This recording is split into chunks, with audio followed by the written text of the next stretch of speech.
So here we are. Both new consoles are out. Seem to be doing well for themselves, whichever one you picked. I hope you're happy with your purchase. Congratulations. Welcome to current gen. PC players, I know you're going to continue to make fun of us, but you know what? You should try and buy PlayStation because it's awesome. A big question that we were all asking at one point or another was, look, where is PlayStation's version of Game Pass? Looks like we're going to be getting an answer to that pretty soon because of a new IGN article. Let's get into it.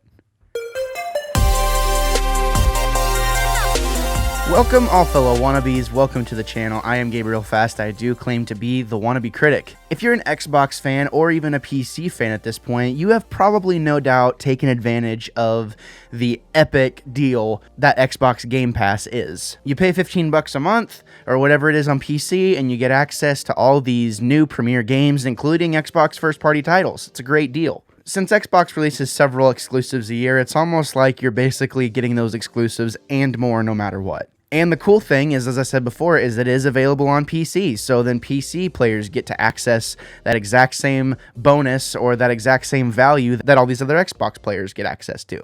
But there's something missing from one of our big contenders, and PlayStation has not really had anything to offer in the way of Game Pass. Or have they? PlayStation Now is a Game Pass type service that does in fact offer a lot of titles for around the same price as Game Pass. As well-known titles as some of the things that are offered on Game Pass? No. Is it a direct competitor? Kind of. We have to ask ourselves the questions as to why Sony hasn't necessarily been pushing PlayStation Now as much. Last year, it was reported that whenever PlayStation Now subscriptions, were $20, that PlayStation was actually reporting around $168 million in revenue just from the PS Now service. So those people who were taking advantage of it, obviously were getting a good value, and obviously that was quite a nice chunk of change to put in PlayStation's pocket. So, and on one hand, it's one of those things of like, if it's not broke, don't fix it. It's already making a lot of money, right? But whenever you see the breakout success that is Game Pass on Xbox, it does beg the question, how are you going to be more competitive with that sort of marketing and that sort of value? Jim Ryan, PlayStation boss, says that there will be an answer to Game Pass in the future. So we don't have any concrete evidence as to what we're going to be getting from this Game Pass on PlayStation, but I do have some ideas as to what we could be seeing. Here's the thing. I've used PlayStation Now before. There's a bunch of games that you can download right to your console and play right now. If you want to play PS3 games, you do have to have a PS4 and you actually have to stream those games. So, there's that. I don't buy for 1 second that we can't play digital versions of those PS3 games. It doesn't make any sense to me unless there's hard evidence that, we couldn't emulate those games in some way or have them be available for play. There's a couple of speculations that I have, or there's a couple of things that I think could make the service better. For one thing, I think you could increase the price of PlayStation Plus and add PlayStation Now as a part of that, raise in price for PlayStation Plus and automatically put PlayStation Now available there. I do think it would be a really good idea to figure out a way to get PS3 games to play on the PS5. I feel like that's what people are really wanting. That's the outcry for it. Having the ability to stream the games is fine. I think that's if you have sterling enough internet, that's fine. Make all these games, whatever games you're going to put on this service, this new service, or, if you're going to basically combine those two services together, make every game available for download right then and there. I feel like that would alleviate a lot of people's, anger or, would alleviate a lot of people's problems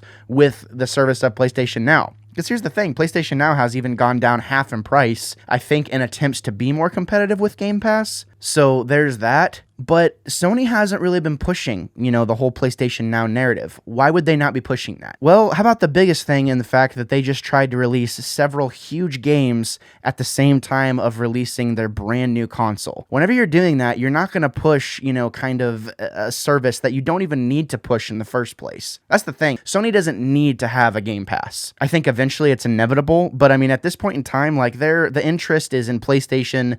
And, more and more people are getting interested in PlayStation. Not to mention all the hype that's around, the new games that have come out. The critics are ringing true that the PlayStation 5 is in fact a success and all the games that have launched with it are a success. So it makes sense that if they were going to be doing some sort of revision to PS Plus and PlayStation Now, that it would come, in the following months after the hype, so to speak, has kind of died down from the new things coming out from PS5 and the new games. Because then it's like, where's the hype? You got Ratchet and Clank coming out. That's like their I think the next game that's on the slate to come out, the big title, the big hype moment. Another thing you could do to kind of get people more interested and maybe make people, kind of get more involved in PlayStation would be announcing this new Game Pass service, whatever it might be. We asked the question like, well, what about PC players? Are PC players going to have access to this new Game Pass? If I know Sony the way I think I do not think that this service is offered via PC. I think it's strictly going to be offered on consoles, just because they've waited so long to put other games on PC that are PlayStation exclusives, like, Death Stranding and Horizon Zero Dawn. Those games are on PC to get people to buy a PlayStation and PlayStation games. I think we're not living in a day and age where we're going to be seeing first-party exclusives from PlayStation living on a PC day one, because that would, completely defeat the purpose of even buying a PlayStation, right? And as we know, PlayStation makes Sony a lot of money. Long answer, do I see this Game Pass coming to PC? Absolutely not. No way. Not for a long time. Another question that comes up is, do we see first-party PlayStation titles getting added to this service day one in a similar fashion as what Game Pass does, with their first-party titles? Absolutely not. No way. I don't think you see these titles day one. I do think they end up on the service eventually after kind of a trial period, but I feel like we're going to be, it's going to be emulating more of a EA Access type model rather than a Game Pass type model. Sony makes too much money from their first-party titles to not release them at full price, and, you're going to have all these people subscribe to the service anyways, so why not take advantage of that and double down your money? Make them, they're already subscribed to PlayStation Plus. They're already going to be paying the extra few dollars, whatever. How many millions of people are subscribed to PlayStation Plus? That increase in price is already going to drive up the revenue that they're already going to be getting. And I'm sure that will far outweigh whatever licensing prices they have to pay to keep this service running. It just makes too much sense. The biggest question is, what are we most likely going to see happening then? What seems like the most Sony move that Sony would do? Personally, I think they cut the price of PS Now, directly in half, maybe even more, and basically just add that to your existing membership of PS Plus. There's a lot of value on PS Now, and, I really think the thing that will make this thing more appealing is if we do have backwards compatibility, on digital versions of the PS3 games. Which, to my knowledge, Sony's been pretty quiet about if that's something they're ever going to do. If your PS5 can play PS4 games and your PS4 could run PS3 games digitally, you're streaming them, theoretically, shouldn't the PS5 be able to run a digital version of that same game? I mean, I'm just spitballing here. If you have information as to what, and once again, I'm clarifying, not discs, digital only. I think that would make the service really, really appealing to a lot of people, especially if you had PS1, PS2 games. I mean, there's a lot of opportunity there to get old fans more invested and get, a lot of these influencers talking about it. It's like, hey, you have all these games available to you. And, if they release some sort of caveat, it's like, look, after X amount of time, these games are, first party games will be available on the service. Then it's, it's a win-win all around. You're going to get your first wave of people, your hardcore fans that are going to be buying the games no matter what. And if there's people that want to wait, you know what I mean? Like, they will still have access to it too. They'll still be talking about it. Word of mouth has been Sony's best friend for basically its inception. So there you go. As far as like coverage, kind of trying to cover all the bases, all the questions, I think we got everything.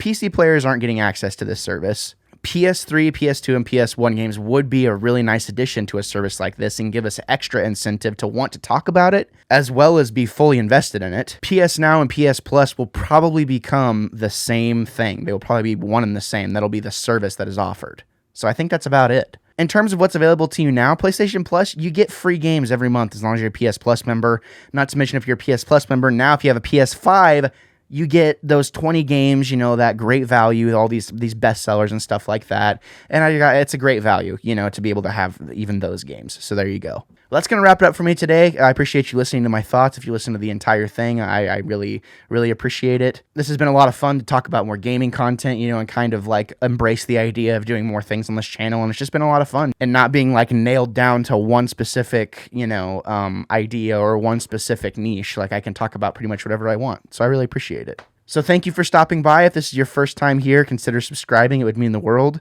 Make sure you check out my podcast. as well as my other channels down in the description below. We do a lot of different stuff over here. It would mean the world. Thank you for preparing yourselves for a plethora of hot takes and potentially unpopular opinions. I'm Gabriel Fast. I will always be the wannabe critic.